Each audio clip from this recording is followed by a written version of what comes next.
السلام عليكم ورحمة الله وبركاته.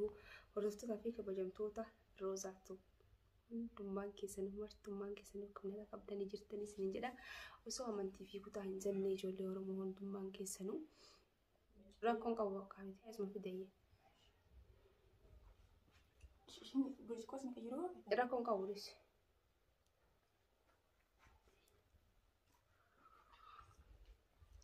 أكسي ورفتو فيك بجمتوتا كيا يتولان ديفما maal jedheen deegadhisa nagaa isin gaafataa jira. Abba jettuudhaan micoonnatti buna naatti dhuftee waan taateef ribaa ka'u jira. Akkuma argitanii ammumtaan wallee ribaa ol ka'u jira. Inni ijummaan kiyyaa fi fuulli kiyyaa yoo ni beeksisan natti fakkaate. Akkasii hordoftoota fi kabajamtoota kiyyaa hadda roosaan maal qabattee maaliidhaan dhuftee maal jettanii isiniin ijoolleen Oromoo hundummaa keessanuu na eeguu jirtan.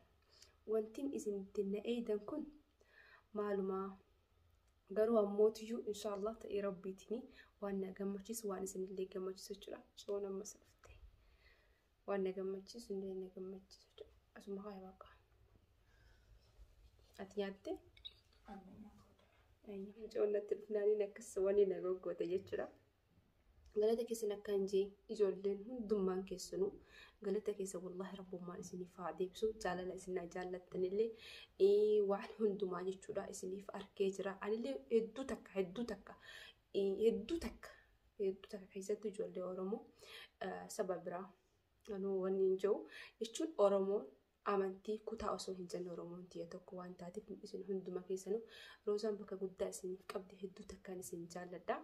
Alhamdulillah gammachuu kiyyaallee akkatti isinitti naa gammaddanii hedduu waan hundumarraa kanatti tole gammachuu isin naa gammaddanidha jechuudha. Haadhuun isin jedhamtu gidduudhaan bunnaaf itti dhufaarti. Ganama akkuma ka'een jechuudha. Bunas wanta kamtan waan hin dhageessan isiniif himuudhaaf jechuudha. Wanta akka bunas fuudhi kiyyaa hunda beeksisaa jechuudha. Kana hiita kana qabu.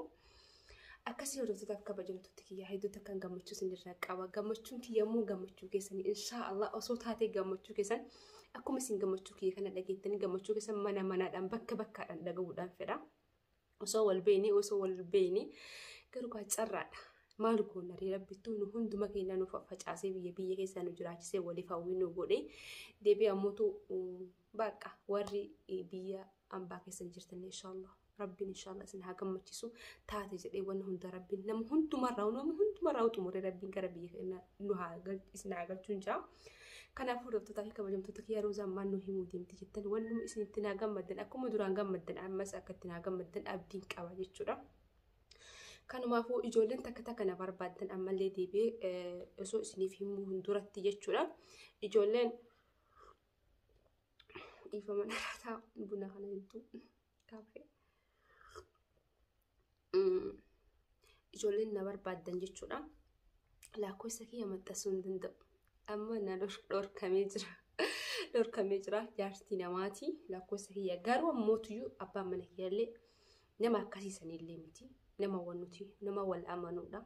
Yaa rabbii kiyya inshaallah ammallee namatti naaf haa guutu. Alhamdulillah rabbii kiyya galanni haa gayu.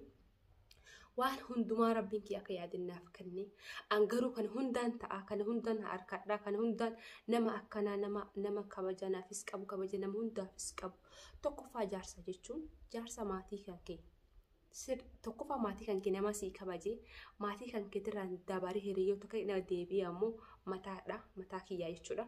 Kana caala jaarsa jechuun akkasuma jaartiin illee yoo kana hundaan qabaanne jaartii miti. Dhugaa isiniif hima jaartii miti nutis warri dhalaa jechuudha. Haadha abbaa obboleeyyan nama hunda fira jabeessuu qabdi jechuudha. Rabbiin nu hunda yoo akkasillee hin taane nama sandaran waa hunda jabeessu rabbiin nuuf haa godhu. Alhamdulillah rabbil alamin. Rabbiin kiyya galanni haa gayu. Hayyamsiifadhee lakkoofsa kiyya kan duraanii san jechuudha. Abbaan mana kiyya hayyamsiifadhee jechuudha. Hayyama isaatiin anama ofii kiyyaan hin jiru waan ta'eef. Akka duraanii sanitti hin jirtu wanti hunduu hin jirtu maaliif wanti hunduu hin jirtu isin jedha wanti hundi maaliin jechuun keessatti hin oolu jechuun kaa bakka amma duraan hojii kana hojjetaa jira gadhiisaa uffata aadaa maal jettanii jedheetiin jechuudha. Akkasuma uffatuma aadaa sanuu nama na biraa qabutu jira ijoollee lama wayii jechuudha lama manarraa fudhanne hadaraa rabbiin irraa fudhadha nama barbaada deebi'ee ammootiyuu saniidhaaf gadhiisa jechuudha. Amma abbaa manaa jaartiin intalli takka gaafa abbaa manaa argatte alaarraa gara manaa galtii jechuudha. Ani amma akkasii jechuudha. Kanaafuyyuu lakkoofsa yoo inni hayyamsiifadhe isa hayyamsiifadhe wanni rakkoon hin jiru naan jedhe isinii maxxansa ammoo jechuun yeroo takka takka kana barbaadan warri na barbaadan daddafee koomentii keessan ni ilaala na bira dhufa waan ta'eef dafee ilaalee lakkoofsa keessan balleessuu ni danda'a. Lakkoofsa keessan naa barreessa akkasitti isinii lakkoofsa isinaa keessanii waliin lakkoofsa kiyya kaas qabuudhaan isin waliin qunname lakkoofsa keessan daddafee ana balleessa isiniidhaa miti akka namni illee hin argine namni akkasii niyyatee dafee hin argu waan ta'eef ni balleessa. Kanaafuu hordoftoota fi kabajamtoota kiyya akkasitti na qunnamuu dandeettanii akkasiin wal arguu dandeenya. Ani ammoo hadda ariitii guddaan qaba. Haasaayyuu baay'isee jira. Ariitii guddaan qaba. Gatiin bahuu deema. Wayiin bibbituu deema. Meeshaa jechuudha. Meeshaa waan takka takka na hanqate waan takka takka jira. Waan akka saaniidha. Waan hundumaachuun bakka waan takka dubartiin takka keessattuu meeshaa mana kana ni jaallatti. Bibbitatu ana qofaadhaa miti. Kanaafuu waan hunda bibbitachuuf ariifachuu irra jira. Akkasii roozaan mannu fi mudeemti warri jettan ammoo surprise addaati. Walla ani illee akkuma surprise ta'e isin so isin mataadhaan isin arge ija isin qabsiisa jechuudha. Garuu mataadhaan isin argu. Surprise kun maali yoo jettan wallahi jechuun maqaa rabbiiti. Abbaa manaa koo wajjiidhaan haasa'iitiin ture. Ani yeroo fagottiin isa eega. Dafee dhufa jedhee yaadillee keessa kiyyallee hin beeku hin niyyannellee dhuguma. Bakka hin niyyanne keessa kiyya niyyaan qabu jechuudha. Maaliif akka itti mijaa'ee dhufaaf jedheetiin ni yaade garuu inni waraqaa waan qabuuf jechuudha. Hayyamaan qaba malee guyyaa kanaan dhufaa guyyaa kana dhaabbaan mana kootii dhufaa jedhee inni hin niyyanne hirriba akka ka'eettiin jira kun on argita wallahi yeroo micoon qursinaaf hedduu. Nattiin bilbilee rooza akkana dhufuudhaaf hin deema yeroo jiru nin gammadamoo nin naanji maaliif gammachuu guddaan qaba alhamdulillah inni dhufuudhaaf garuu ammootiyuu bakka ni jira wanni tokko wanni nama jala geete tokko akkasii alhamdulillah rabbiin nagaannaaf fidu anammoo waan ni jijjiiruu qopheessee bakka hundaa deeme waan nu barbaachisu haga inni gaafa dhufutti inshallah yeroo gabaabtuu keessatti abbaa mana kootis walumaan arkinaan jedhe yaada isinillee jechuudha walumaan arkina abbaa mana kiyya akka arkitan akka itti na gammaddan akkuma inni kaayedha kiyya gammadda waan hunda kiyyatti aroosallee asuma godhuuf deemna nuti isiniif galee nuti maatiidhaa wallis walii galee waan hundaa walii galee tiniin waan jiru aroosa hadamaa godhuuf hin deema ijoollee hadamaa jirtan hin dhuftan jedhee yaada garuu ijoolleen bakka biraa jirtan yaadumaadhaan yooyin akkuma amma na bira dhaabbattan kana yaadumaadhaan na bira dhaabbadda isiniin jedha hordoftoota kabajamtoota kiyya hedduullee isinittiin dheeressu kanaafuu hordoftoota fi kabajamtoota kiyya jaalala guddaa isin qaba akkuma jaalala guddaa na qabdanii gammachuu kiyya akkanarraa qooddamtan akkasinirraa qooddamu sanumaadhaaf isiniif ibsuudhaan dhufe gabbahee meeshaa bibbituuf hin deema garuu meeshaa bibbitu kana mana waraabottuu hin jirre malee waan biraa miti islaanii hin waraabachuudha yeroo meeshaa sila jireenyuma Itoophiyaa kanaa numaan harkitanii wallaahi laziim numaan harkitan burcuqoon takka hagam akka taate akka duraanii sanillee hin seena ijoolleen biyya arabaa jirtan obsa keessan hin dalagadha waan hin dalaydanillee nam tokkottuu hin kennina dhugaa isinii maadha waanumaan harkin qaba waanumaan xiixxalleen qaba akka obboleettii isinitti akkatti nasiyaa tokko waan tokko isiniif dhaabuu barbaada hadaraa rabbi eenyumaa haadhaaf abbaa keessanuu amantanii waan kana nuu godhanii deebitanii obboleen kenna waa kana nuu godhan jettanii amantanii birrii keessa warratti ergitanii namatti ergitanii akka nyaatan nyaadhaa ittiin uffadhaa fida asii waa galtana waan jiran qaba qulla manni biraa ka biraa mana biraattu ka'ee isinitti erkam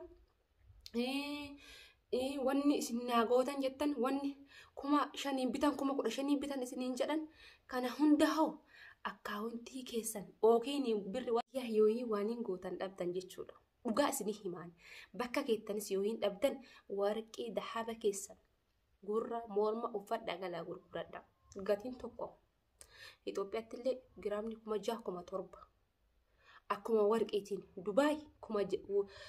Dubaay meeqa yoo namarraa bitan 5,500 bitan yoo isin bitan immoo 6,000 kana hunda maaliif isinin jaabeetan dhugaa isinii himaa jira wallaahi lazim waan hin arge waan baay'ee waan hin hubadheen qaba waan ta'eef wallaahi lazim ijoolleen keessattuu ijoollee shamara warra dhiiraa borullee itti bahuu danda'a keessattuu shamarran rabbi isin hatiisu rabbiin inshaallah waan baataniif rabbiin isin hin dhorkini waan hundumaa rabbiin eeggadha of eeggannoo godha waan hunda waan hin arge ergan biyya kana galee waan hin hubadhe namuma keenyarra namuma biraa irra ollumarra gandum bakka namni maraatu malee uummata akka hin jiran jechuudha. Oo isin galtan manni isin keessa isin yaama mana biraati.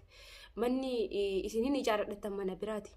Meeshaan gatiin itti bitamtu gatii biraati. Gatiin isin itti ergitan gatii biraati. Kanaaf mannaa umrii keessanis fixinaa jiru biyya ormaati jettanii jireenyi kun haguma xiqqishu naga xiqqeessanii gammada lubbuu teessan tana gammachiisa. Isaa itti waa hundaa jechuudha. Birri teessan walii qabaddaa ofirraa keessanii gala. Warra keessan qarqaaraa uummati koo qarqaaraa kennaafi. Kennaafi haadhaaf abbaa jechuun lamuu namaan harkamtu kennaafi garuu ammoo uf qoxxobaa wallaahi uf qoxxobaa isiniin jaa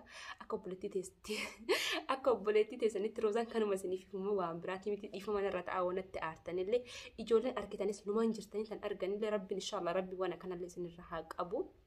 Kanaafuu gabba ofiin deema hundaaf hordoftoota kabajamtoota kiyya assalaamu alaykum warahmatullahi wabarakaatuh nagaha natura walitti deebina haga viidiyoo biraatti walitti deebinutti nagaha natura baay'een isin jaaladha baay'een isin kabaja assalaamu alaykum warahmatullahi wabarakaatuh. Amantii biraalee nagahanii isin jaa amma gabbayuuf waa bibituudhaaf hin deema assalaamu alaykum warahmatullahi wabarakaatuh nagaatti waan isin biraan gaafa dhufullee mariitanii wajjumaan argina. Jaarsi jechuudha. Wajjumaan mufaa jaa surprise taana. Ijoolleen jirtan silaa fuuciranii dhuftan jedhee yaada akkasii nagaan.